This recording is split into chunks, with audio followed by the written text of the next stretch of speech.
Welcome back P for polity classes में मैं पुरुषोत्तम धुर्वे। आज का हमारा टॉपिक है कि संविधान क्या है। आप इसे बहुत ध्यान से समझिएगा, बहुत सिंपल है।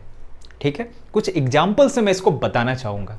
जैसे आप लोगों ने कभी ना कभी टाइम टेबल तो बनाया होगा खुद का, ठीक है, कि हमें कितने बजे उठना है, कितने बजे स्कूल जाना है, कितने बजे खेलना है, कितने बजे पढ़ाई करनी है। ये सब हमने बिल्कुल एक टाइम टेबल में बनाए होंगे। तो पता है, जब आपने उस टाइम टेबल को बनाया था तो वो जो टाइम टेबल था वो आपके खुद का संविधान था।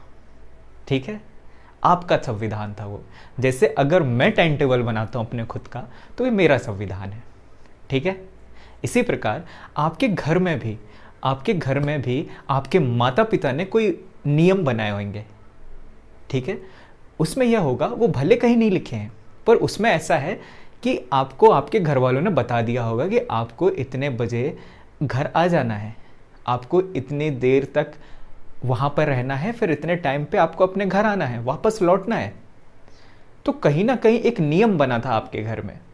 तो यह भी आपके घर का संविधान है। आप जिस समाज में रहते हैं उस समाज में भी तो बहुत सारे रीति रिवाज परंपराएं होती हैं, तो वह भी तो समाज का संविधान है। ठीक है, आप क्रिकेट खेलते हैं तो क्रिकेट में भी तो रूल एंड रेगुलेशन होते हैं। वो क्या है? वो क्रिकेट का संविधान है। फुटबॉल गेम खेलते हैं, वो फुटबॉल के जो नियम होते हैं वो फुटबॉल के संविधान है।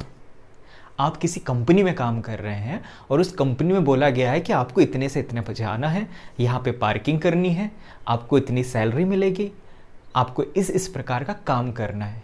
तो यह भी तो जो नियम बने हैं यह भी तो संविधान है।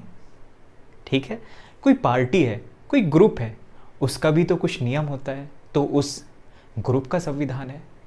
तो ये इतने सारे एरिया में कोई ना कोई जो नियम कानून होते हैं उसको जब हम एक जगह पर लाकर बंच कर देते हैं या एक जगह पे लाकर लिख देते हैं, उसी को हम संविधान कहते हैं।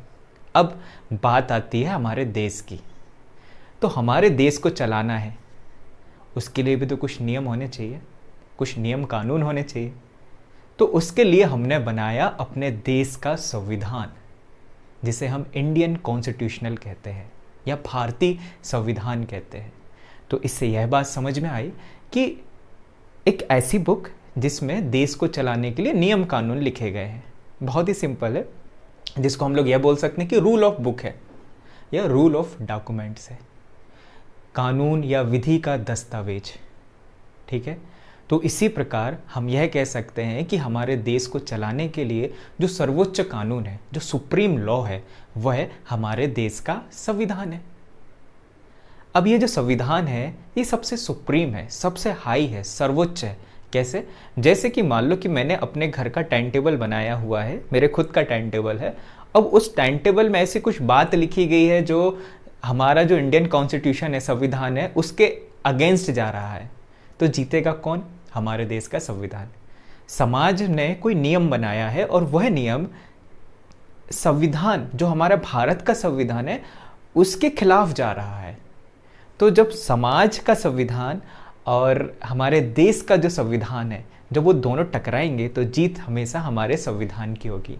आप लोगों ने एक लाइन तो सुनी होगी कि संविधान से जो टकराएगा चूर चूर हो जाएगा। तो इसीलिए हमारे देश का संविधान सुप्रीम संविधान है और यह रूल ऑफ डॉक्यूमेंट्स है। इसमें बहुत सारे कानून लिखे गए हैं हमारे देश को चलाने के लिए। तो आई होप आप समझ गए होंगे कि संविधान क्या होता है। Thank you for watching.